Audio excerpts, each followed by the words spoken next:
Shalom, salam sejahtera bagi Bapak Ibu Saudara-saudara, anak-anak yang dikasihi oleh Tuhan Yesus Kristus. Jumpa kembali bersama saya Pendeta Eka di dalam renungan firman Tuhan pada hari ini, hari Rabu 15 Maret 2023. Sukacita dan damai sejahtera dari Tuhan Yesus kiranya menyertai hidup kita sekalian, yang pastinya mendatangkan kebahagiaan buat kita. Puji nama Tuhan. Sampai pada pembacaan firman Tuhan hari ini, yakni kitab Daniel pasal yang pertama. Kiranya firman Tuhan memberkati kita sekalian. Baik, sebelum kita akan merenungkan bagian firman Tuhan hari ini, kita akan berdoa. Tuhan Allah Bapa di surga, di dalam Yesus Kristus, kami mengucapkan syukur dan terima kasih buat kasih setia dan pemeliharaan Tuhan atas hidup kami. Sampai hari ini kami boleh mengalaminya. Biarlah semua itu menjadikan kami semakin kenal Tuhan, dan semakin kami tekun di dalam kebenaran firman Tuhan untuk kami dapat terapkan dalam hidup kami setiap hari. Berfirmanlah atas kami ya Tuhan, kami sedia pasang telinga dan hati pikiran kami untuk kebenaran firman-Mu. Demi nama Tuhan Yesus kami berdoa. Haleluya. Amin. Saya akan bacakan di dalam Daniel pasal yang pertama ayat 1 sampai 21. Demikian firman Tuhan. Pada tahun yang ketiga pemerintahan Yoyakim, Raja Yehuda, datanglah Nebukadnezar, Raja Babel ke Yerusalem, lalu mengepung kota itu. Tuhan menyerahkan Yoyakim, Raja Yehuda, dan sebagian dari perkakas-perkakas di rumah Allah ke dalam tangannya. Semuanya itu dibawanya ke tanah Sinear, ke dalam rumah dewanya. Perkakas-perkakas itu dibawanya ke dalam perbendaraan dewanya. Lalu raja bertitah kepada Aspenas, kepala istananya, untuk membawa beberapa orang Israel yang berasal dari keturunan raja dan dari kaum bangsawan, yakni orang-orang muda yang tidak ada suatu cela, yang berperawakan baik, yang memahami berbagai-bagai hikmat, berpengetahuan banyak, dan yang mempunyai pengertian tentang ilmu, yakni orang-orang yang cakap untuk bekerja dalam istana raja, supaya mereka diajarkan tulisan dan bahasa orang Kasdim. Dan raja menetapkan bagi mereka pelabur setiap hari dari santapan raja dan dari anggur yang biasa diminumnya. Mereka harus dididik selama 3 tahun, dan sesudah itu mereka harus bekerja pada raja. Di antara mereka itu ada juga beberapa orang Yehuda, yakni Daniel, Hananya, Misael, dan Azaria. Pemimpin pegawai istana itu memberi nama lain kepada mereka. Daniel dinamainya Beltsazar, Hananya dinamainya Zadrak, Misael dinamainya Mesak, dan Azaria dinamainya Abednego. Daniel berketetapan untuk tidak menajiskan dirinya dengan santapan raja dan dengan anggur yang biasa diminum raja. Dimintanyalah kepada pemimpin pegawai istana itu supaya ia tidak usah menajiskan dirinya. Maka Allah mengaruniai kepada Daniel kasih dan sayang dari pemimpin pegawai istana itu. Tetapi berkatalah pemimpin pegawai istana itu kepada Daniel, "Aku takut kalau tuanku raja yang telah menetapkan makanan dan minuman berpendapat bahwa kamu kelihatan kurang sehat daripada orang-orang muda lain yang sebaya dengan kamu, sehingga karena kamu aku dianggap bersalah oleh raja." Ayat 11. Kemudian berkatalah Daniel kepada penjenang yang telah diangkatnya oleh pemimpin pegawai istana untuk mengawasi Daniel, Hananya, Misael, dan Azaria, "Adakanlah percobaan dengan hamba-hambamu ini selama 10 hari dan biarlah kami diberikan sayur untuk dimakan dan air untuk diminum. Sesudah itu bandingkanlah perawakan kami dengan perawakan orang-orang muda yang makan dari santapan raja. Kemudian perlakukanlah hamba-hambamu ini sesuai dengan pendapatmu." Didengarkannyalah permintaan mereka itu, lalu diadakanlah percobaan dengan mereka selama 10 hari. Setelah lewat 10 hari ternyata perawakan mereka lebih baik dan mereka kelihatan lebih gemuk daripada semua orang muda yang telah makan dari santapan raja. Kemudian penjenang itu selalu mengambil makanan mereka dan anggur yang harus mereka minum, lalu memberikan sayur kepada mereka. Kepada keempat orang muda itu Allah memberikan pengetahuan dan kepandaian tentang berbagai-bagai tulisan dan hikmat. Sedang Daniel juga mempunyai pengertian tentang berbagai-bagai penglihatan dan mimpi. Setelah lewat waktu yang ditetapkan raja bahwa mereka sekalian harus dibawa menghadap, maka dibawalah mereka oleh pemimpin pegawai istana itu ke hadapan Nebukadnezar. Raja bercakap-cakap dengan mereka, dan di antara mereka sekalian itu tidak didapati yang setara dengan Daniel, Hananya, Misael dan Azaria. Maka bekerjalah mereka itu pada raja dalam tiap-tiap hal yang memerlukan kebijaksanaan dan pengertian yang ditanyakan raja kepada mereka. Didapatinya bahwa mereka 10 kali lebih cerdas daripada semua orang berilmu dan semua ahli jampi di seluruh kerajaannya. Daniel ada di sana sampai tahun pertama pemerintahan Kores. Bapak Ibu saudara-saudara yang dikasihi oleh Tuhan, hari ini kita sudah masuk dalam kitab yang baru, yakni kitab Daniel. Kita perhatikan di dalam bacaan firman Tuhan hari ini sungguh menarik, dan bagaimana konsistensi umat Tuhan sejati untuk tetap berpegang pada prinsip-prinsip kebenaran firman Tuhan. Kita perhatikan pemimpin pegawai istana itu memberi nama lain kepada 4 anak muda yang hidup takut akan Tuhan. Kepada Daniel diberi nama Belsazar. Kepada Hananya diberi nama Sadrak. Misael diberi nama Mesak, dan Azaria dinamainya Abednego. Itulah dalam Daniel pasal 1 ayat yang ke-7.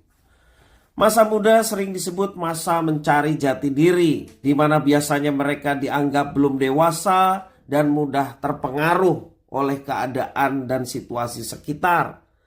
Namun hal berbeda ditunjukkan oleh Daniel muda dan ketiga sahabatnya, Hananya, Misael dan Azaria.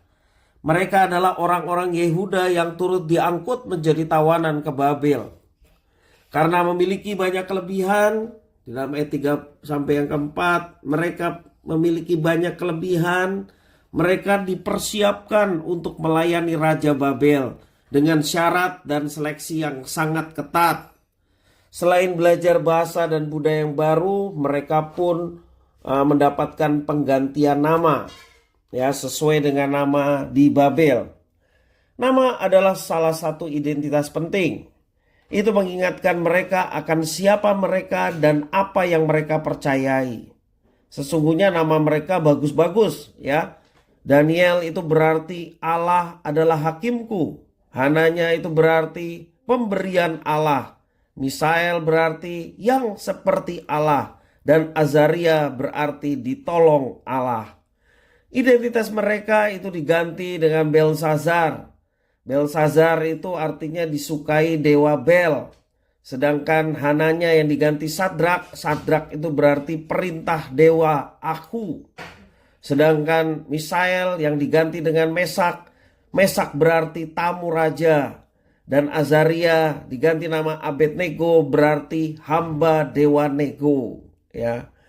Itulah yang dialami oleh 4 orang muda dari Yehuda. Setiap nama baru ini berkaitan dengan nama-nama dewa di Babel. Yang menarik kita perhatikan di sini adalah sekalipun identitas luar mereka diganti oleh penguasa, lalu mereka juga diperkenalkan dengan pola hidup yang baru. Pola hidup Babel, bahkan pola hidup kerajaan di Babel. Namun iman mereka kepada Tuhan Allah mereka tidak pernah berubah. Itulah luar biasa. Maka semua ini dicatat untuk menjadi berkat bagi kita. Karena sejak awal mereka menetapkan hati untuk tetap menaati Dia. Bapak Ibu saudara-saudara yang dikasihi oleh Tuhan, ketetapan hati untuk tetap taat kepada Tuhan, itulah yang mesti kita latih di dalam kehidupan kita. Seperti Daniel dan ketiga sahabatnya. Ayat 8 saya ulang lagi membaca. Daniel berketetapan untuk tidak menajiskan dirinya dengan santapan raja dan dengan anggur yang biasa diminum raja, dimintanyalah kepada pemimpin pegawai istana itu supaya ia tidak usah menajiskan dirinya. Ayat yang ke-12 juga mengatakan demikian. Adakanlah percobaan dengan hamba-hambamu ini selama 10 hari, dan biarlah kami diberikan sayur untuk dimakan dan air untuk diminum. Mereka tetap untuk hidup dalam ketaatan kepada Tuhan yang tentunya sangat beresiko di kerajaan Babel pada waktu itu. Bapak, Ibu, saudara-saudara yang dikasihi oleh Tuhan Yesus Kristus, nama kita mungkin dapat mengingatkan kita akan Allah atau hal baik lainnya. Biasa kalau kita diberi nama orang tua kita, pasti ada filosofi dari nama itu yang tentunya adalah kebaikan. Namun identitas kita yang sejati tidak terletak dari nama tersebut ataupun arti nama kita. Identitas kita yang sejati terletak pada isi hati kita dan iman kita. Itulah kesejatian diri kita. Beriman kepada Tuhan, itulah yang menjadikan kita disebut anak-anaknya. Dan itulah identitas yang sejati dari diri kita sebagai seorang Kristen. Roma 8 ayat 14 mengatakan, semua orang yang dipimpin Roh Allah adalah anak Allah. Sejatinya kita disebut anak-anak Allah. Dan biarlah hidup kita dipimpin oleh Roh Allah, supaya kesejatian sebagai anak Allah itu sungguh-sungguh nyata karena kehidupan kita dipimpin oleh Roh Allah. Injil Yohanes pun memberikan satu penjelasan yang luar biasa bagaimana identitas sejati kita. Yohanes 1 ayat 12 mengatakan, tetapi semua orang yang menerimanya, yakni menerima Yesus, diberinya kuasa supaya menjadi anak-anak Allah, yaitu mereka yang percaya dalam namanya. Bapak, Ibu, saudara-saudara yang dikasihi Tuhan, marilah kita boleh menyatakan identitas sejati kita sebagai anak-anak Allah dengan hidup dipimpin oleh Roh Allah. Kita diberinya kuasa. Kuasa untuk apa? Menjadi anak-anak Allah yang tentunya melakukan apa yang dikehendaki oleh Allah kita. Disebut anak-anak Allah karena kita berasal dari Allah. Disebut anak-anak Allah karena kita sudah dilahirkan kembali dari Allah.